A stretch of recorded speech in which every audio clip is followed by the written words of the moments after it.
नमस्कार, आप देख रहे हैं न्यूज 9। मैं हूं विनय मिश्रा।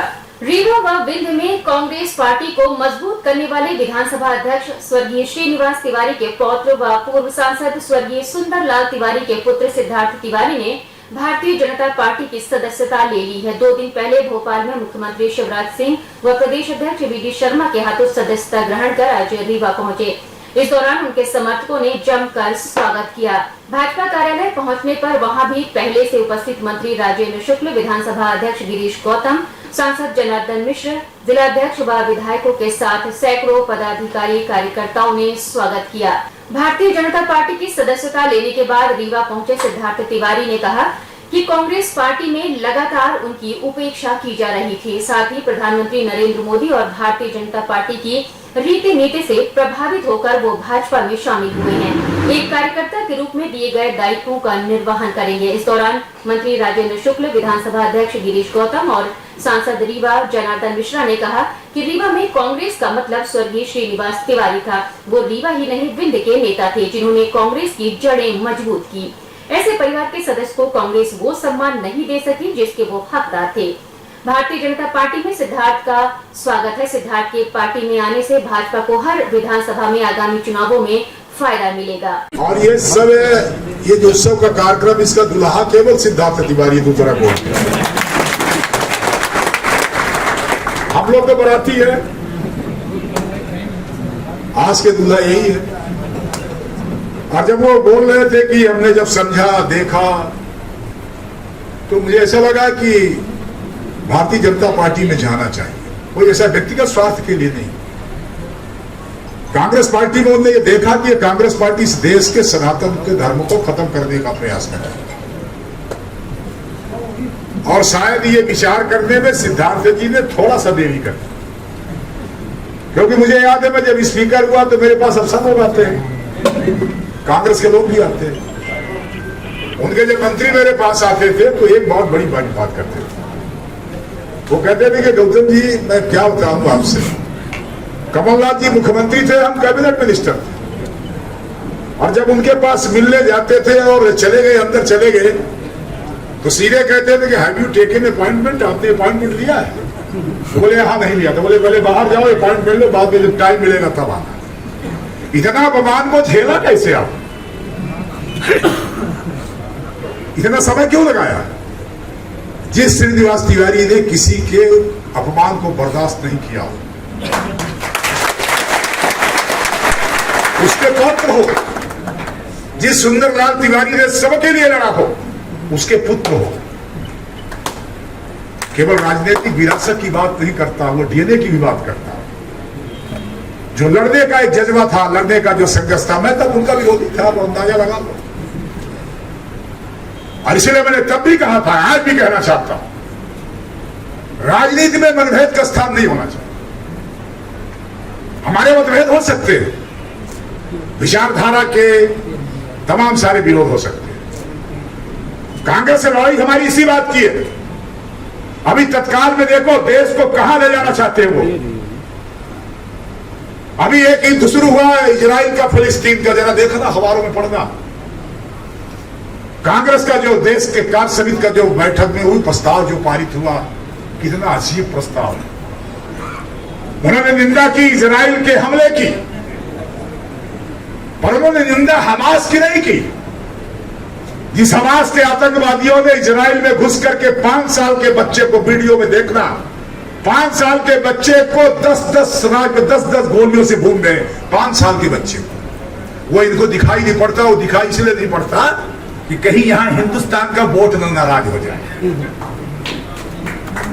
हम उनके खिलाफ बोल देंगे तो जो तुष्टिकरण की राजनीति करने वाले, उनको ऐसा लगता है कि कहीं ये पूरा एक जो थोक वोटर को जिसको देखते हैं वो कहीं नाराज ना हो जाए। और राजेंद्र जी ठीक कह रहे थे, इसीलिए बर्दाश्त करके रखा। सनातन धर्म को डेंगू करने वाले और उसको कोरोना की तरह ट्रीट करने वाले को साथ में गले मिला करके चलते हो, और यहां आकर के चुनाव आ गया तो हनुमान जी की गाथा गाते हो। चिंता मत करना, ऐसे हनुमान भक्तों को, हनुमान जी का गदा में केवल उनको लिए है, विरोधियों के लिए भी होता है, उनके लिए भी है जो उनके साथ होता है।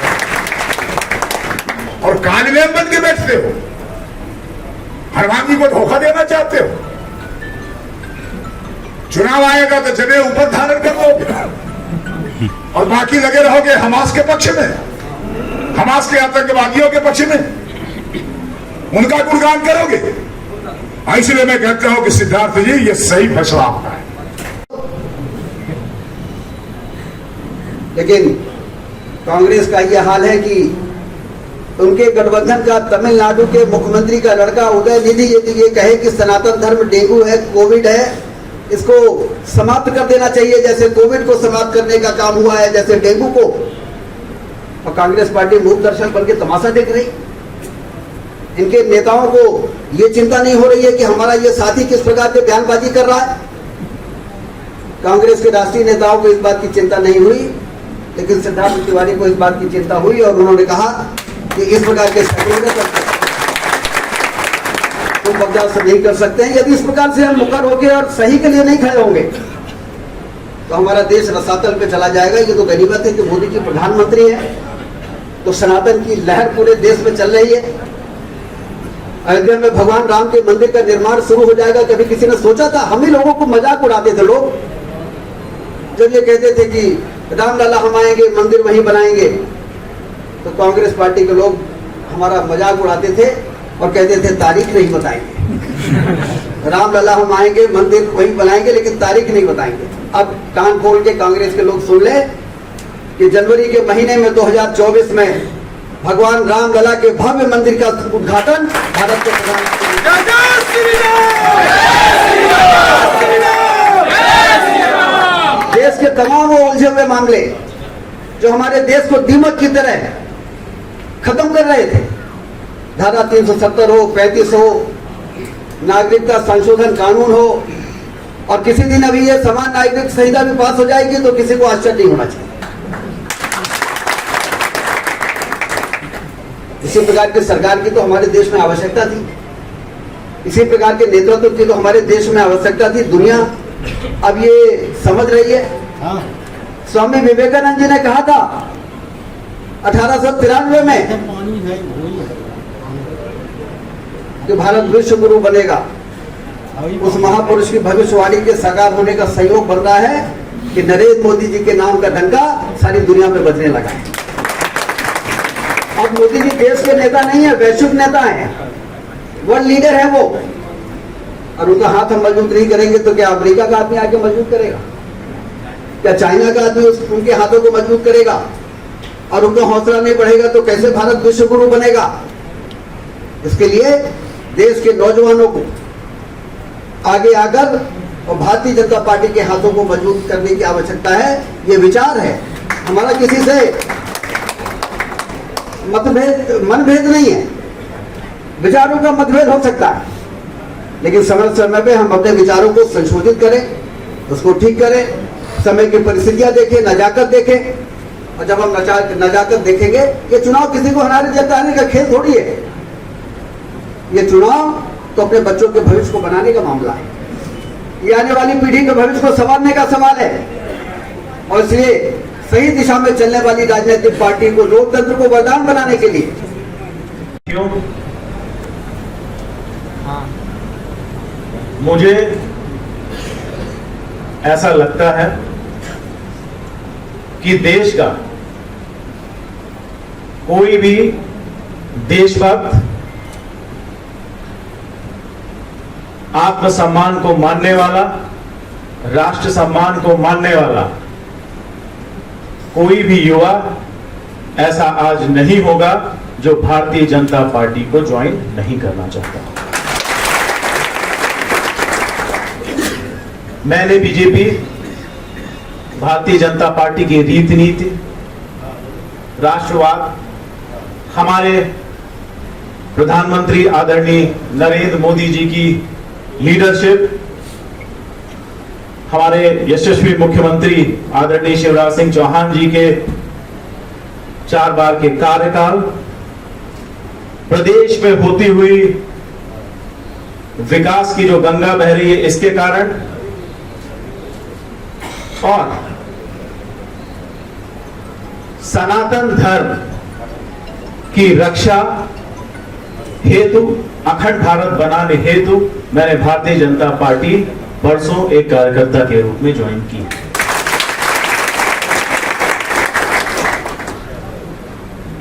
जैसा कि हमारे सांसद जी कह रहे थे, समाजवाद क्या है? समाजवाद बीजेपी का जो नारा है, अंत्योदय, अंत्योदय ही समाजवाद। पंक्ति में खड़े हुए अंतिम व्यक्ति की बात करना, उसको न्याय दिलाना और उसको सारी सुविधाएं दिलाना, यही तो भारतीय जनता पार्टी का नारा है और यही समाजवाद।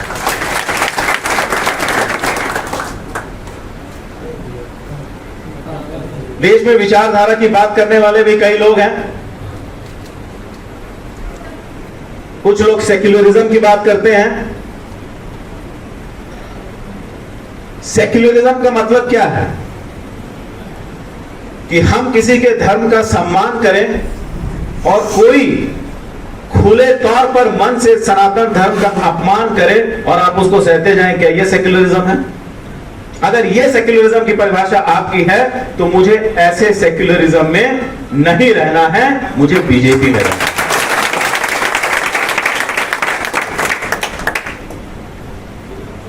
आज पूरा विश्व मोदी जी की लीडरशिप का लोहा मानता है। यूक्रेन युद्ध हो, अमेरिका रशिया की बात हो, ब्रिटेन के प्रधानमंत्री हो, जर्मनी की चांसलर हो, हर कोई आज मोदी जी की लीडरशिप का लोहा मानता है। और पहली बार भारत के इतिहास में पाकिस्तान और चीन को बराबर तमाचा अगर लगा है तो मोदी जी की लीडरशिप में से एक हैं, रहे हैं, जिनको यहाँ पर बैठे हुए लोगों ने काम करते हुए देखा है। जिंदगी में कई कद्दावर नेता हुए हैं, लेकिन वो सबसे अंतिम नेता रहे हैं जिनकी तुलसी दिल्ली के साथ साथ भोपाल में भी हमेशा गूंजती रही।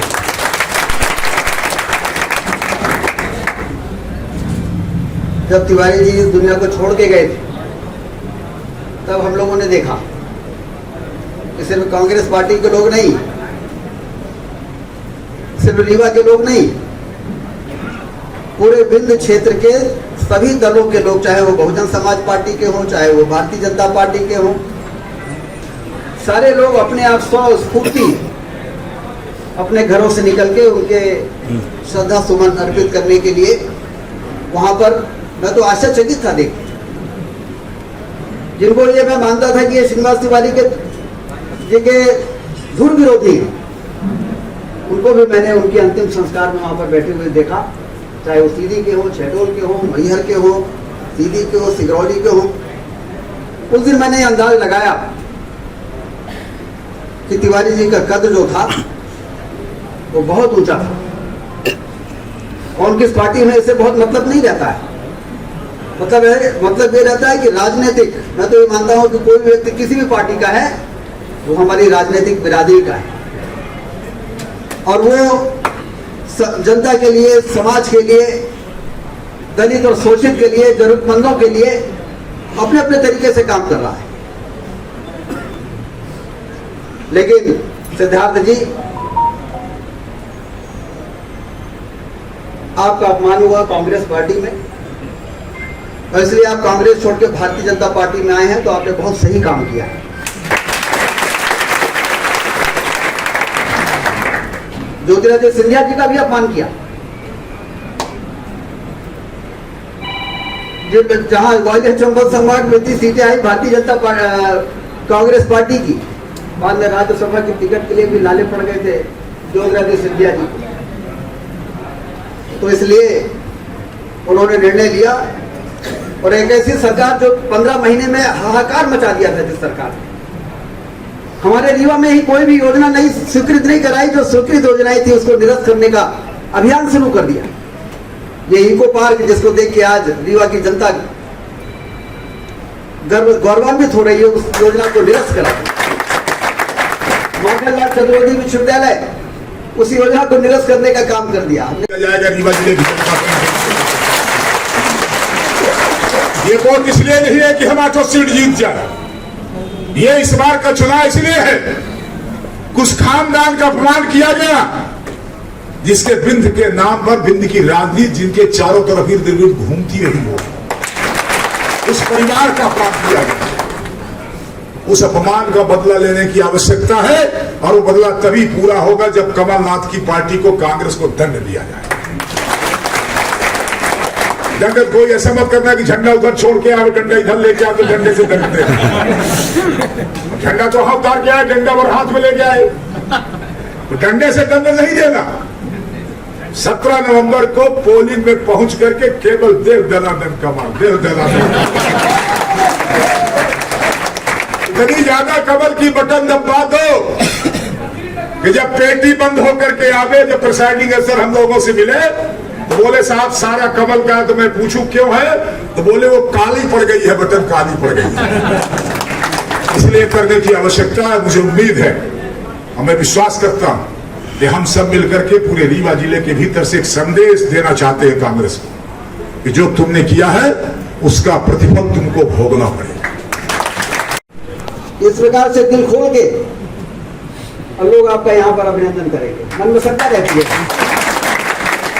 लेकिन सबको जोड़ जोड़ के तो पार्टी यहाँ पहुंची है। गिरीश गौतम जी यहाँ बैठे हैं, आदरणीय नागेंद्र सिंह जी बैठे हैं, मैं खुद, और सांसद जी बगल में बैठे हैं, प्रदीप पटेल जी बैठे हैं, सब अलग अलग धाराओं से आकर और गंगा जी में मिल गए। तो भारतीय जनता पार्टी एक गंगा है जो देश के निर्माण का एक पवित्र और महान कार्य कर रही है। ये मिशन है। तो भारतीय जनता पार्टी सिर्फ राजनीतिक पार्टी नहीं है, ये एक मिशन है। भारत को परम वैभव के स्थान पर पहुंचाने वाला मिशन है ये, और इसलिए सभी का पार्टी दिल खोल के स्वागत करती है। आपने देखा भोपाल में मुख्यमंत्री, प्रदेश अध्यक्ष ने आपको गले से लगाया और आज यहाँ पर पूरी पार्टी आपको गले से लगा रही है। आप पूरे उत्साह के साथ इतने बड़े जो, और उनके जाने के बाद, तिवारी जी के जाने के बाद ये जो समर्थक है ये सोच रहे थे, आशा की किरण आप भी देख रहे थे, अब आशा की किरण तो देख रहे थे, लेकिन सोच रहे थे कि पार्टी तो ठीक नहीं है, लेकिन अब तिवारी जी के नाती आई तो ठीक, इनके साथ रहेगा। अब ये लोग बड़े खुश हैं,